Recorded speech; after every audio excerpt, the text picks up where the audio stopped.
சூரியன் அஸ்தமித்து விட்டது. சிவனும் சக்தியும் இப்போது நிரந்தரமாக பிரிந்து விட்டார்கள். நாம் வென்று விட்டோம் குருதேவா, நாம் வென்று விட்டோம்.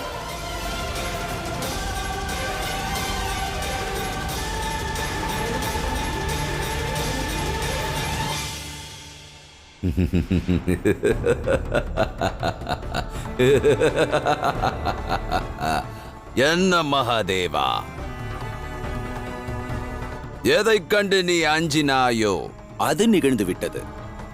சூரியன் அஸ்தமித்து விட்டது, சூரியன் அஸ்தமித்து விட்டது. அதோடு உனக்கான நேரமும் முடிந்து விட்டது. மகாதேவா, இனி இந்த யுத்தம் புரிந்து என்ன பயன்? பாவம், உன்னால் உன் பார்வதியை காப்பாற்ற இயலவில்லையே.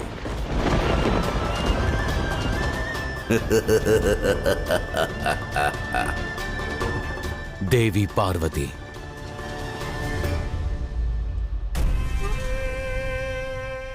இந்த வெற்றி என் கற்பனைக்கு அப்பாற்பட்ட வெற்றியாகும். அசுரமாதாதிதி, இந்த வெற்றி அசுரகுரு சுக்ராச்சாரியனுடையதல்ல, நமது அசுர குலத்தின் வெற்றியாகும். இப்பொழுது ஆதிசக்தியின் அனைத்து சக்திகளையும் ஒன்றிணைத்து அதை நான் நிரந்தரமாக வெகு தூரத்திற்கு அனுப்பப் போகிறேன். ஆதிசக்தியை சிவனிடமிருந்து பிரிப்பேன்.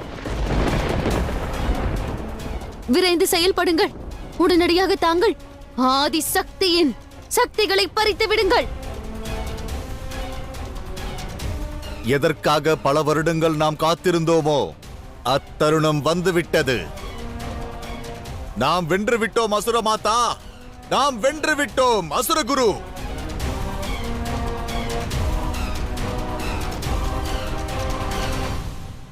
மகாதேவா, இந்த ஜிம்பராசுரன் சிவனான உன்னையே வீழ்த்தி விட்டான். நீ தோற்று விட்டாய், நீ தோற்று விட்டாய். உன்னுடைய சக்தி சக்தியற்றவளாகிவிட்டாள். நிரந்தரமாக சிவனான உன்னிடமிருந்து பிரிந்து விட்டாள். அதோடு நான் ஆகிவிட்டேன் தேவாதி தேவன் ஜிம்பராசுரன்.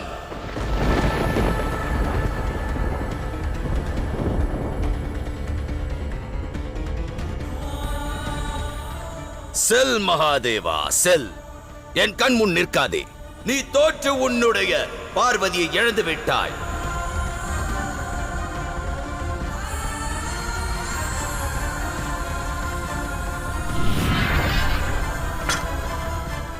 மகாதேவா, இனி நீ எப்பொழுதும் துக்கத்தில் வாடிக்கொண்டிருப்பாய்.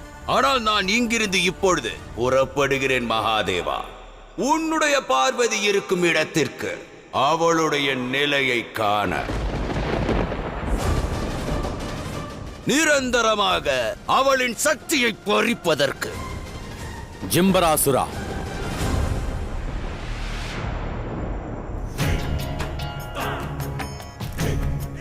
இந்த மாபெரும் யுத்தத்தால் ஒன்று உறுதியானது. சூரியன் அஸ்தமிக்கும் வரை என்னை தடுத்து நிறுத்துவதில் நீ வென்று விட்டாய். நீ உன் வீரத்தை இன்று நிரூபித்து விட்டாய். யுத்தத்தின் வெற்றியாளனான நீ பிரபஞ்சத்தின் மகாதேவனான எனது இறுதி விருப்பத்தை நிறைவேற்ற மாட்டாயா? கூறு ஜிம்பராசுரா. ஓ, தோற்கடிக்கப்பட்ட விரோதிக்கு இறுதி விருப்பம் வேறொன்றுள்ளதா? அது என்னவென்று கூறு. உனது இறுதி விருப்பத்தை நிச்சயம் நான் நிறைவேற்றி வைக்கிறேன். எதுவாக இருந்தாலும் தயங்க வேண்டாம், கூறு.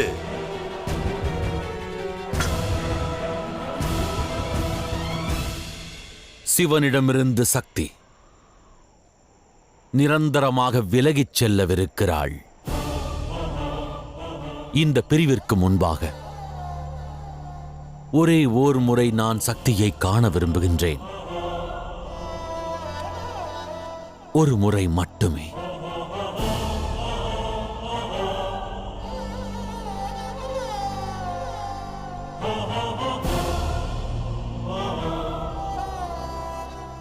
அவ்வாறே மகாதேவா, உன்னுடைய இந்த இறுதி விருப்பத்தை நான் நிச்சயம் நிறைவேற்றுவேன்.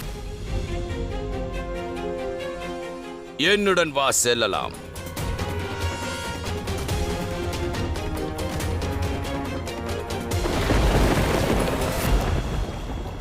அவ்வாறென்றால் அன்னை நிரந்தரமாக எங்களை விட்டு பிரிந்து விடுவார்களா?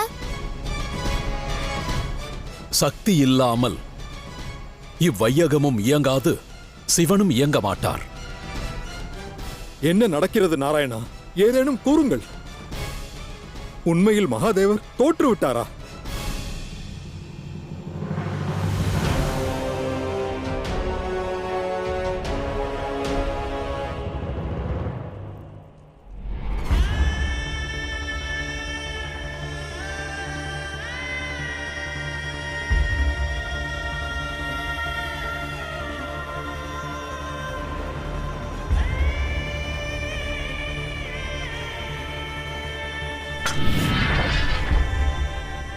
தேவி பார்வதி,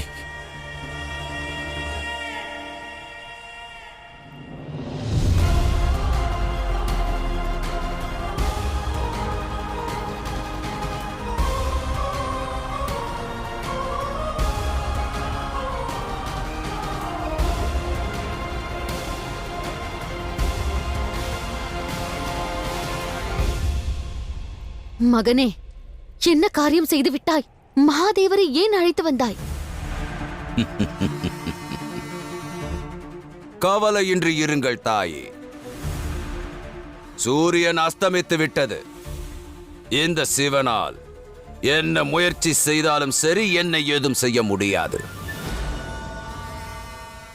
தாயே, தங்களது மைந்தன் இந்த ஜிம்பராசுரன் வரலாற்றில் முதல் முறையாக அண்ட பிரம்மாண்டத்தையும் உருவாக்கிய மகாதேவனை தோற்கடித்து விட்டான். சிவனின் இந்த நிலையை பார்த்தவுடனே என் உள்ளத்தில் கருணை தோன்றியது. ஆகையால் தான் என்னுடன் நான் அழைத்து வந்தேன். தனது ஆதிசக்தியை இறுதியாக ஒரு முறை காண விரும்பியதால். அது மட்டுமல்ல, இந்த சக்தியானவள் சக்தியற்றவளாவதையும் இந்த சிவன் சவமாவதை காணவும் எனது மனம் ஏங்குகிறது. அந்த நல்ல தருணத்தை நான் எவ்வாறு இழப்பேன் தாயே? சிவனின் இந்த தோல்வியில்தானே எனது வெற்றி அடங்கி இருக்கிறது. அசுரகுரு, பார்வதியின் சரீரத்திலிருந்து சக்தியை பறியுங்கள். பிறகு நிரந்தரமாக இந்த சக்தியை இந்த வையகத்திலிருந்து வெகு தூரத்திற்கு அனுப்புங்கள். இனி இவர்கள் இருவரும் என்றுமே ஒன்று சேரக்கூடாது. ஆம் குருதேவா, காலம் கடத்த வேண்டாம். ஆதிசக்தியிடமிருந்து சக்தியை பறித்து விடுங்கள்.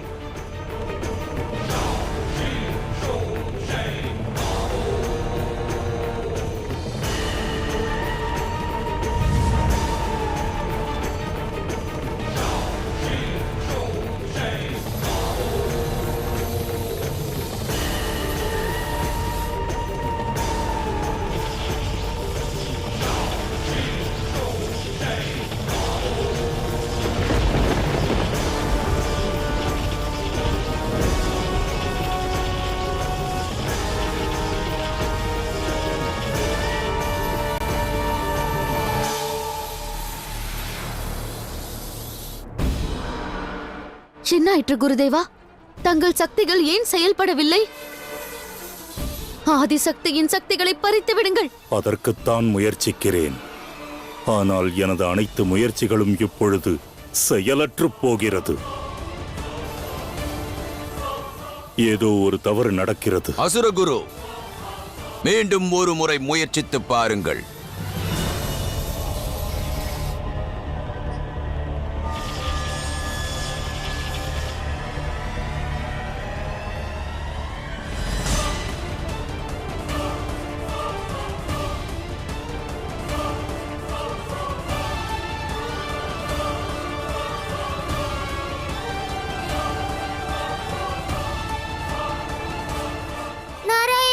எனது அன்னை நிரந்தரமாக மயங்கிய நிலையில் உள்ளார்கள்.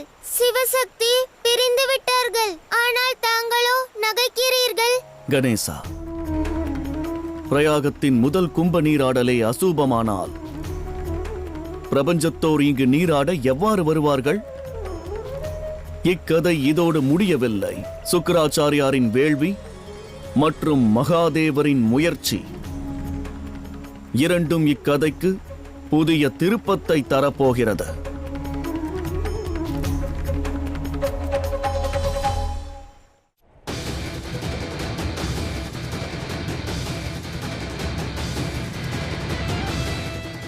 அசுரகுரு, என்ன நடக்கிறது?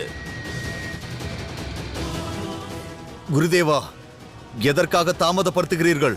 தேவி பார்வதியின் சக்திகள் ஏன் என் வசமாகவில்லை என்று எனக்கு ஏதும் விளங்கவில்லை ராகு. அசுரகுரு, ஒருவேளை தாங்கள் செய்த வேள்வி வீணாகிவிட்டதா? ஜிம்பராசுரா, யாரிடம் உரையாடுகிறாய் என்று சிந்தித்து பேசு. நான் கற்ற கல்வி, செய்த தவம், நான் செய்த வேள்வி அனைத்தும் வீண் போகாது ஜிம்பராசுரா.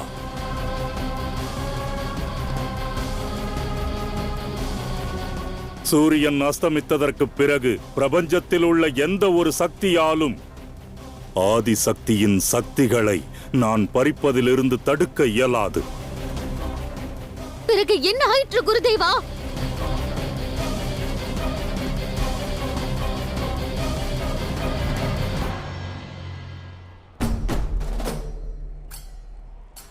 ஒருவேளை இது சிவனின் சூழ்ச்சியா? ஒருவேளை மகாதேவர் தனது மனைவியை காப்பாற்றுவதற்காக இயற்கையின் நேதியை மாற்றி அமைத்து விட்டாரா? அது நிகழ்ந்திடாது. பிறகு ஏன் எங்கள் வேள்வி வெற்றி அடையாமல் இருக்கிறது மகாதேவா?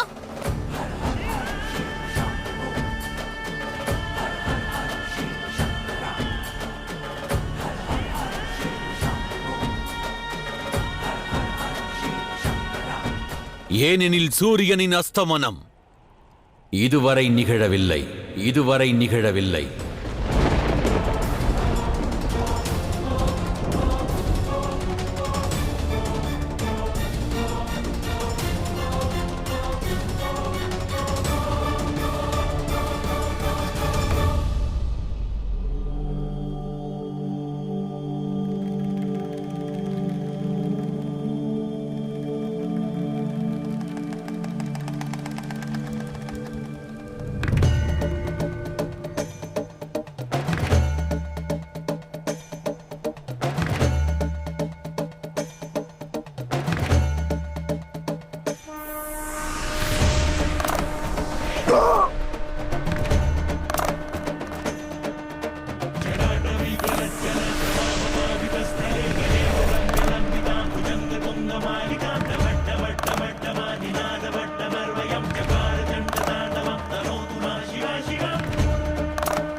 பார்த்தாயா கணேசா, கும்ப நீராடலின் துவக்கம் அசூபமாக முடிய வாய்ப்பில்லை.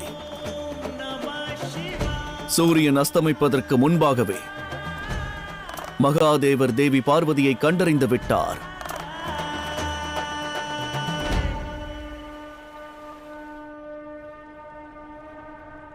இதற்கு வாய்ப்பில்லை. இது என்ன மாயை மகாதேவா?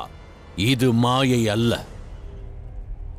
பார்வதியின் பதியான எனது கடமை.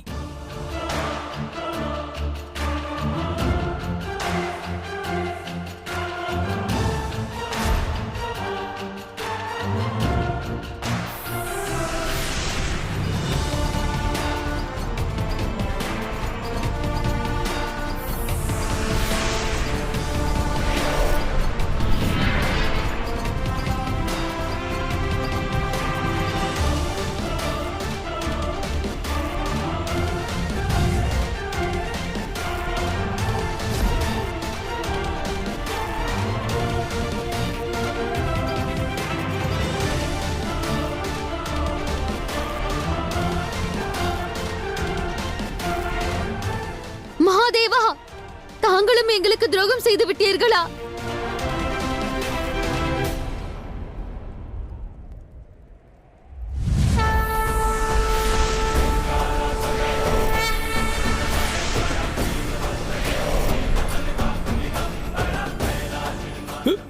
இந்த ஒளி எங்கிருந்து வருகிறது?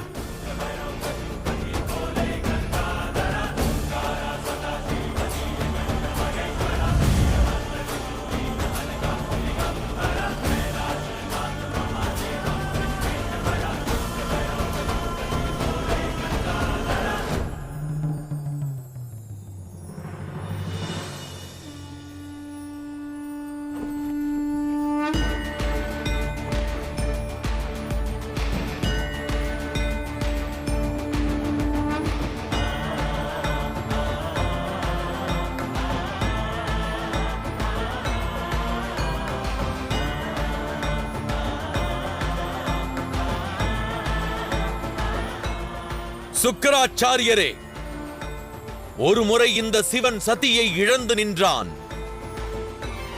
அதைப் போன்று பார்வதியை இழக்க மாட்டான்.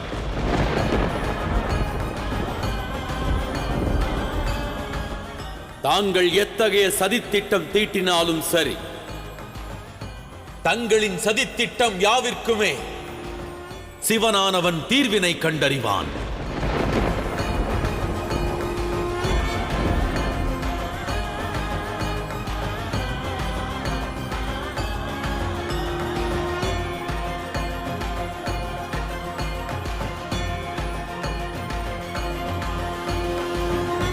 சிவனே, எந்த சக்தியின் மீது அதிக அன்பு கொண்டிருக்கிறாயோ அந்த சக்தியின் மீது நான் ஆணையிட்டு கூறுகிறேன்,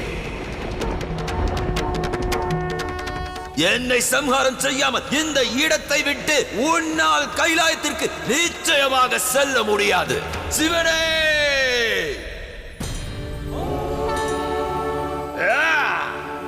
சிவனானவன் வாக்களிக்கின்றான், சக்தி மீது ஆணையிட்டு கூறுகிறான்.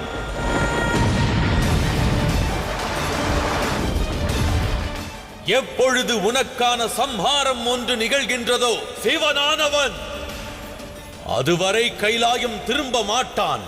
அதுவரை கைலாயம் திரும்ப மாட்டான்.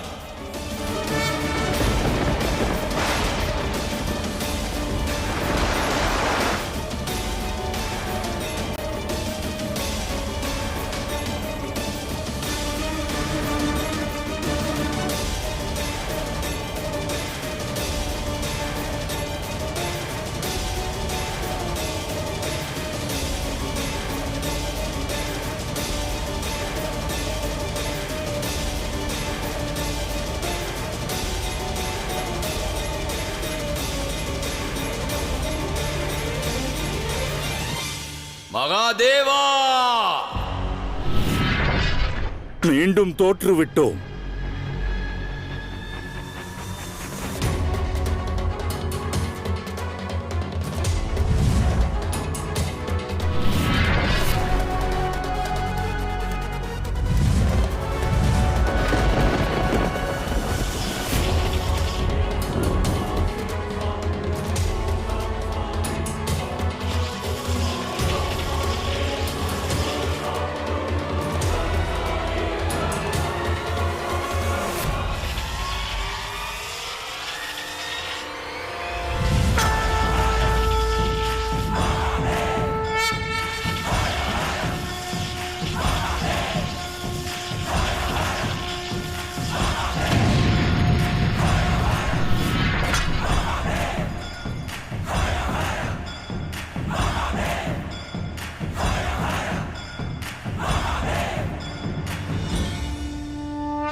அசுரகுரு சுக்ராச்சாரியாரே, போதும். இனியும் என்னால் பொறுத்திருக்க இயலாது. இனி நாம் சக்தியை அல்ல, யுக்தியை பிரயோகிக்க வேண்டும். நாம் ஏதோ ஒரு யுக்தியை கொண்டு அந்த சிவனை கட்டாயப்படுத்துவதற்கான மார்க்கத்தை தேட வேண்டும். ஏனென்றால் இனி நாம் சிவனிடமிருந்து சக்தியை அல்ல, இனி நாம் சக்தியிடமிருந்து சிவனை பிரிக்கப் போகிறோம். அது நடக்காது. சிவன் அனைத்திற்கும் அப்பாற்பட்டவராவார். அவரை கட்டாயப்படுத்துவது இயலாத காரியம். இயலாத காரியத்தையும் நிகழ்த்தி காட்டுவதற்கு நம் குருதேவர் இருக்கிறார் அசுரமாதா. குருதேவரிடம் ஏதோ ஒரு திட்டம் நிச்சயம் இருக்கும். என்ன குருதேவா? நீ கூறியது உண்மைதான் ராகு. சிவனை தோற்கடிக்க பலமோ அல்லது தந்திரமோ பயன்படாது. ஆனால் பிரபஞ்சத்தின் சிவன் தன் பக்தர்களின் வேதனைக்கு நிச்சயமாக விரைந்தோடி வருவார். அவ்வாறென்றால் சரி. எங்கும் வியாபித்திருக்கும் அந்த சிவனை நான் முற்றிலுமாக எங்கும் வியாபித்திருக்கும்படி செய்துவிடப் போகிறேன். அவ்வாறென்றால் எனக்கொன்றும் விளங்கவில்லை. ஆனால் எனக்கு நன்றாக விளங்கிவிட்டது அசுரமாதா திதி. ஜிம்பராசுரன் இப்பகுதியில் உள்ள சிவபக்தர்கள் அனைவரையும் சிறை பிடித்து சித்திரவதை செய்யப் போகிறான். மரணத்தை பரிசளிக்கப் போகிறான்.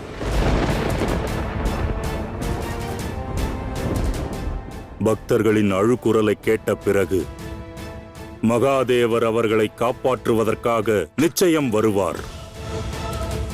அவ்வாறு வரும்பொழுது இந்த ஜிம்பராசுரன் பக்தர்களை விடுவிப்பதற்கு மகாதேவர் முன் ஒரு நிபந்தனையை வைப்பான். என்ன நிபந்தனை?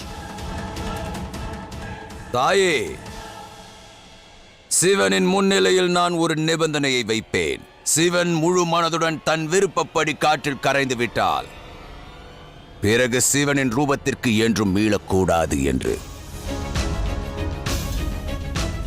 மிகவும் அற்புதமான ஆலோசனை ஜிம்பராசுரா. அதி அற்புதம். இந்த யுக்தியை தவிர வேறு எந்த வழியிலும் மகாதேவரை சிறைப்பிடிப்பது என்பதோ அல்லது அவரை தோற்கடிப்பது என்பதோ இயலாத காரியம். மகாதேவர் தன் பக்தர்களை காப்பாற்ற, தன் கடமையை நிறைவேற்ற நிச்சயமாக இங்கு வருவார். ஆனால் சிவ ரூபத்தில் அவர் மீண்டும் கைலாயம் செல்ல மாட்டார். இம்முறை அசுரர்கள் எந்த ஆயுதத்தையும் ஏந்தாமல் சிவனின் அடையாளத்தை அழிக்கப் போகிறார்கள். சிவனின் அடையாளத்தை அழிக்கப் போகிறார்கள். சிவனின் அடையாளத்தை அழிக்கப் போகிறார்கள்.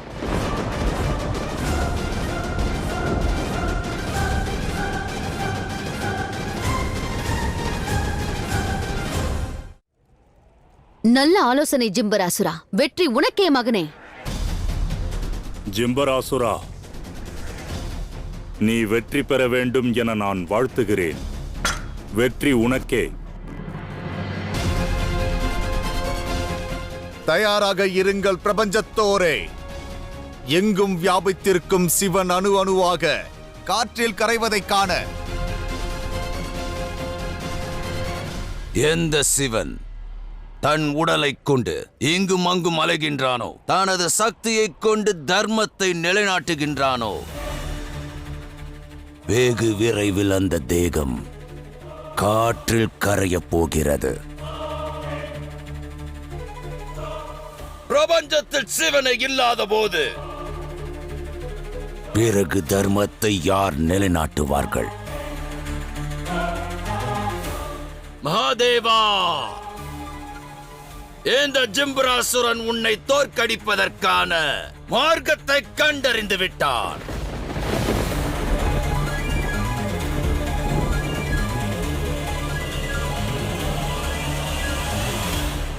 சேனாதிபதி,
தேவி பார்வதி,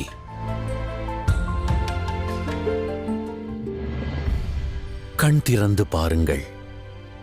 இந்த சிவன் குரலை ஆதிசக்தி கேட்காவிடில் எவர் கேட்பார்கள்?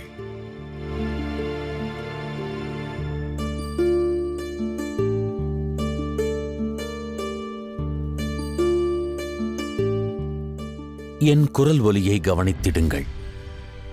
மயங்கிய நிலையிலிருந்து மீண்டு வாருங்கள். தேவி பார்வதி தங்களின் பதியான சிவன் தங்களை அழைக்கின்றான். தேவி, கண் திறந்திடுங்கள், பதில் கூறுங்கள். நான் செல்வதற்கு முன்பாக ஒரே ஒரு முறை உடுக்கையின் சத்தத்தை கேட்க விரும்புகிறேன்.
பிரயாகத்தில் உள்ள இந்த கும்ப நீராட்டு மிகவும் அற்புதமானதாகும்.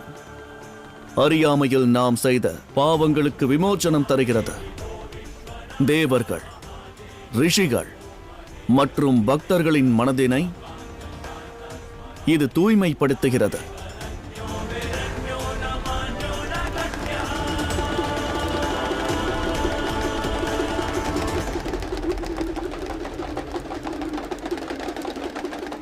மகாதேவரிடம் நாம் கூறியபடி அவர் வரும் வரை இங்கு கல்பவாசம் செய்வோம்.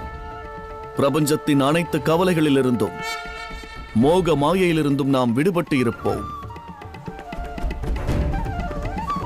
மனதை பக்தியின் பாதையில் நாம் செலுத்துவோம். தர்மத்தின் பாதையில் அழைத்துச் செல்வோம். கடமையின் மீது கவனத்தை செலுத்துவோம். என்றும் லோக நன்மைக்காக பாடுபட நம் மனதை தயார்படுத்த இது உதவும். அதுவே கல்பவாசத்தின் முக்கியத்துவமாகும். இங்கு நாம் ஸ்தாபிக்கும் இந்த பாரம்பரியம் காலம் உள்ளவரை கடைபிடிக்கப்படும். பல யுகங்களுக்கு பக்தர்கள் இவ்வாறே கும்ப நீராடிய பிறகு கல்பவாசத்தை மேற்கொள்வார்கள்.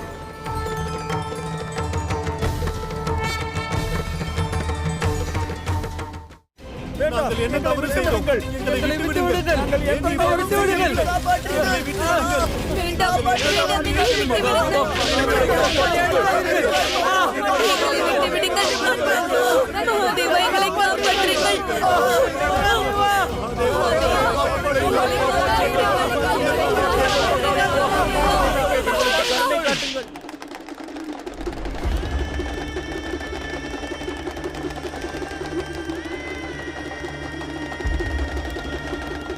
கண் திறந்து பாருங்கள்.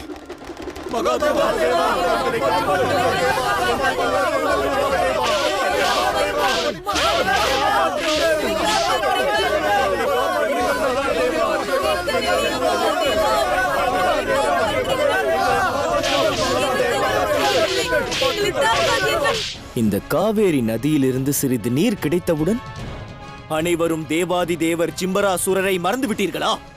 இனி நாளை சூரியன் உதிப்பதற்குள் உங்கள் உயிரை பறிப்பார் சிம்பராசூரர். வேண்டாம் வேண்டாம், அவ்வாறு செய்யாதீர்கள்.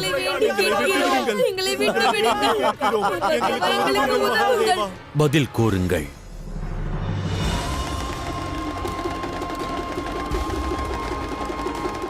கண் திறந்திடுங்கள் தேவி.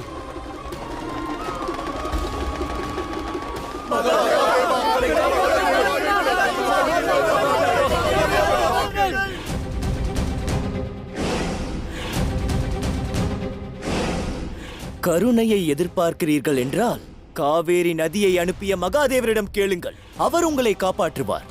ஏனென்றால் ஜிம்பராசூரர் உங்கள் காலனாக மாறிவிட்டார். வீரர்களே, இந்த சிவபக்தர்களை அழைத்துச் செல்லுங்கள். வேண்டாம் வேண்டாம், எங்களை விட்டு விடுங்கள். விட்டு விடுங்கள்.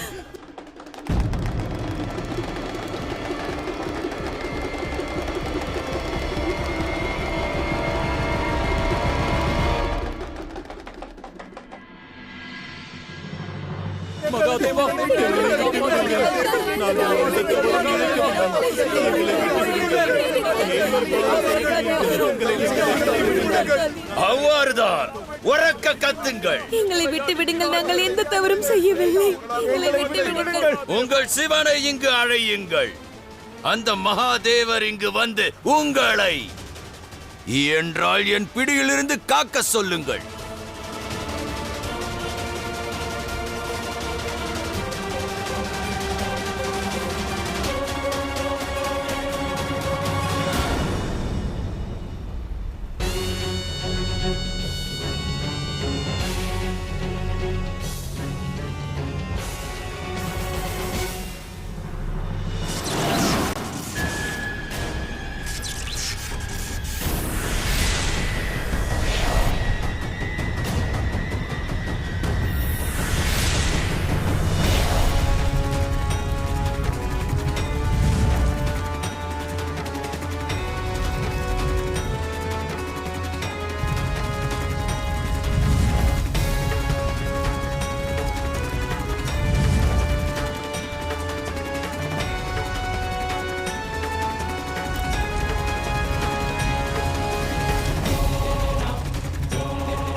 எங்களை விட்டு விடுங்கள்.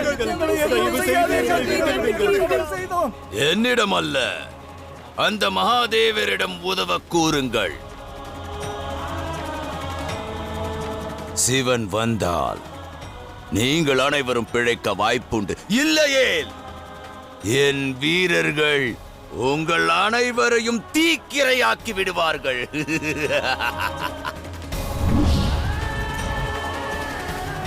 மகாதேவா, காப்பாற்றுங்கள் மகாதேவா. எங்களுக்கு உதவுங்கள் மகாதேவா. எங்களை காப்பாற்றுகிறார்கள். எங்களை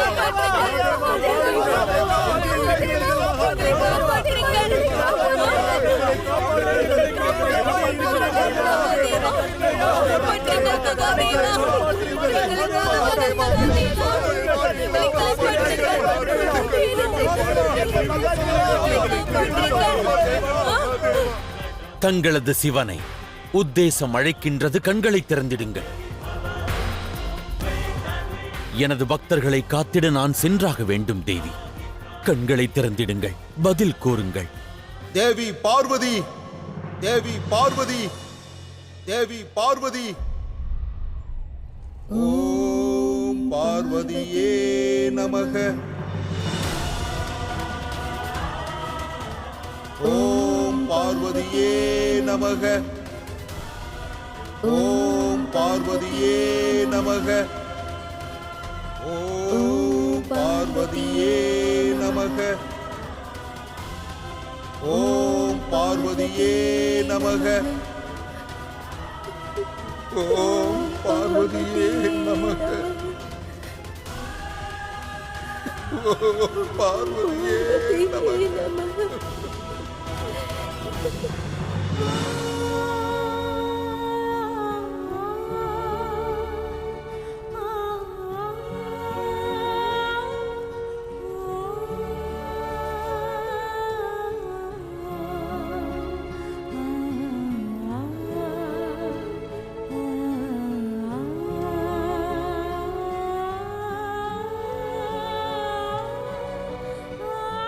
லோகநாயகியே பார்வதி, நான் மகாராஜா பரதன் மற்றும் என் மனைவியும் ஒன்றாக பிள்ளை பேறு வேண்டி உங்களை எண்ணி பல வருடங்களாக தவம் புரிகிறோம். உங்களையே எண்ணி பிரார்த்திக்கிறோம். ஆனால் தாங்களோ எங்களது வேண்டுதலை புறக்கணித்து விட்டீர்கள். உங்கள் மீது நாங்கள் கொண்ட நம்பிக்கையை பொய்யாக்கினீர்கள். எங்கள் பொறுமைக்கும் ஒரு எல்லை இருக்கிறது தாயே. தாங்களோ எங்கள் ஆசையின் தீபத்தை அணைத்து விட்டீர்கள். தாங்கள் லோக நாயகி அல்லவா தாயே? தங்களை பூஜித்தால் தாங்கள் எங்கள் மீது கருணை கொண்டு பிள்ளை பேருக்கான வரத்தை தருவீர்கள் என எண்ணினோம்.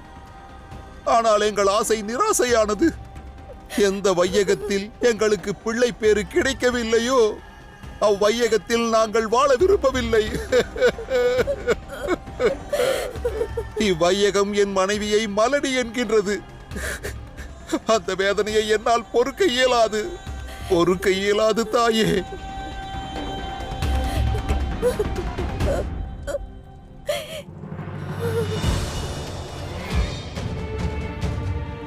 தாயே பார்வதி, ஒருவேளை தாங்கள் இப்பொழுது இங்கு வந்து வேண்டுதலை கௌரவிக்காவிட்டால், எங்களுக்கு பிள்ளை பேரை தராவிட்டால், கணவன் மனைவியாக நாங்கள் இருவரும் இந்த யாக குண்டத்தின் அக்னியில் சமாதி அடைந்து விடுவோம்.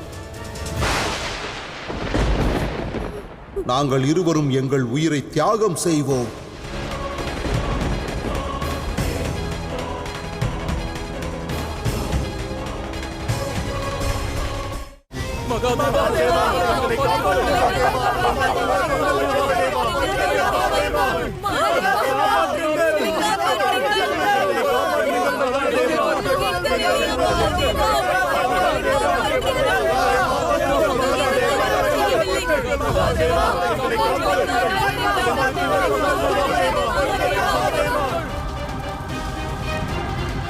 தேவி பார்வதி, தேவி பார்வதி.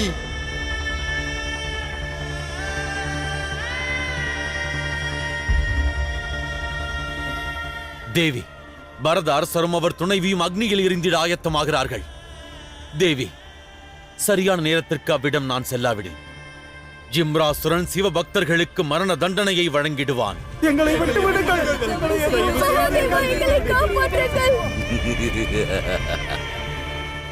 தேவி, கண் திறந்து பாருங்கள். எழுங்கள் தேவி. பக்தர்களின் உயிரை காப்பாற்றுவதற்காக, சிவசக்தியின் உத்தேசத்திற்காக எழுந்திடுங்கள்.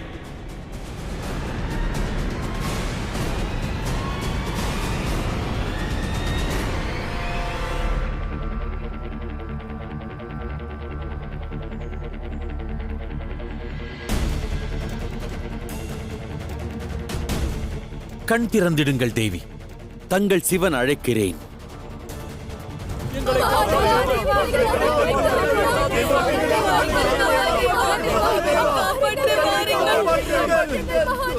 மகாதேவா, பக்தர்களின் அழுகுரலுக்கு செவி சாய்த்து உடனடியாக காட்சி அளிப்பாயே என்று உனக்கு என்ன ஆயிற்று? எங்கிருக்கிறாய்? விரைவாக வந்து உன் பக்தர்களை காப்பாற்று.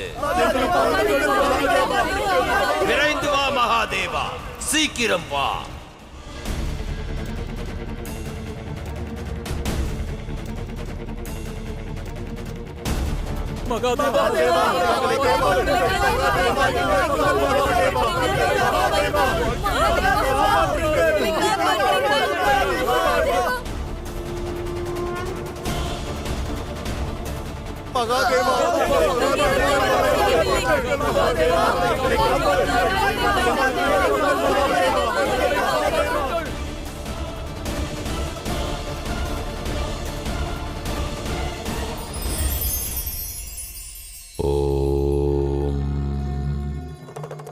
பிள்ளைகளுக்காக பெற்றோர்கள் ஆற்றும் கடமை யாது? உடுத்தும் அழகிய ஆடை முதல் நற்கல்வி புகட்டுவது வரை, விளையாடுவதற்கு அழகிய பொம்மைகள் முதல் புசித்திட அறுசுவை ஆகாரம் வரை இவ்வனைத்து கடமைகளும் ஆற்றுவார்கள்.